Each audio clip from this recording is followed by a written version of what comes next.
This is your 13 weather forecast with Doug Meyers.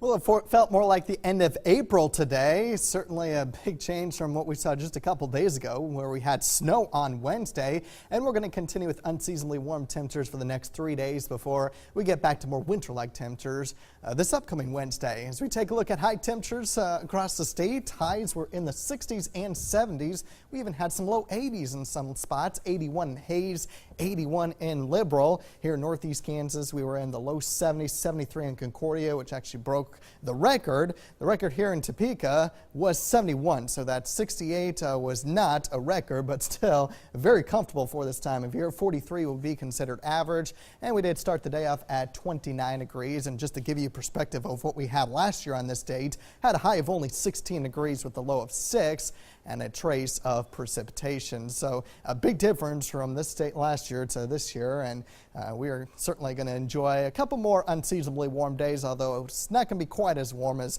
what it was today. Capitol Federal Sky Cam, we're down to 62 degrees, so still a comfortable evening out there. South winds at 9 miles per hour. It's that southerly component to the wind that help broader temperatures well into the 60s, even low 70s across portions of northeast Kansas. That's not going to be the case tomorrow. I'll show you why here in just a second.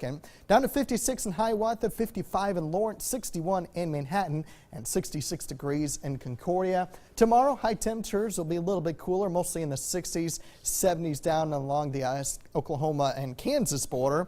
But we're really focusing on the western edge of this cooler air that will still put Hiawatha in the 50s, and that will slowly work its way a little bit farther to the west by Monday.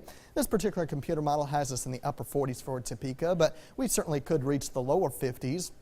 Otherwise, 50s across most of northeast Kansas by Monday, with another quick warm-up on Tuesday. Satellite radar composite shows the jet stream up to the north. We are under a ridge of high pressure, and this flow in the jet stream keeps all the clouds and all the precipitation well off to our north. Now we could get a few clouds from time to time over the next couple days, but no precipitation is expected anytime soon. That slight chance that we did have for Wednesday, I have taken out of the forecast. It just does not look like a good chance at all. Otherwise, on Supercast, we'll continue with a southwest wind over the next couple hours, but eventually shifting over to the west and northwest by tomorrow morning. And you can see a few clouds possibly early tomorrow morning. That will quickly shift down to the south by about 10, 11 o'clock early tomorrow morning. And then we'll continue with the northwest wind that at times may gust around 20 or 25 miles per hour. And it's that northerly component to the wind that'll drop our temperatures about 5 to 8 degrees cooler than what we had out there today.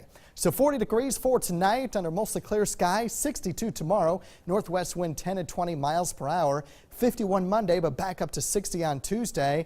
And then the rest of the 8-day forecast shows highs in the 30s and 40s with temperatures a little bit more winter-like with that cool air of Thursday with a high of 34.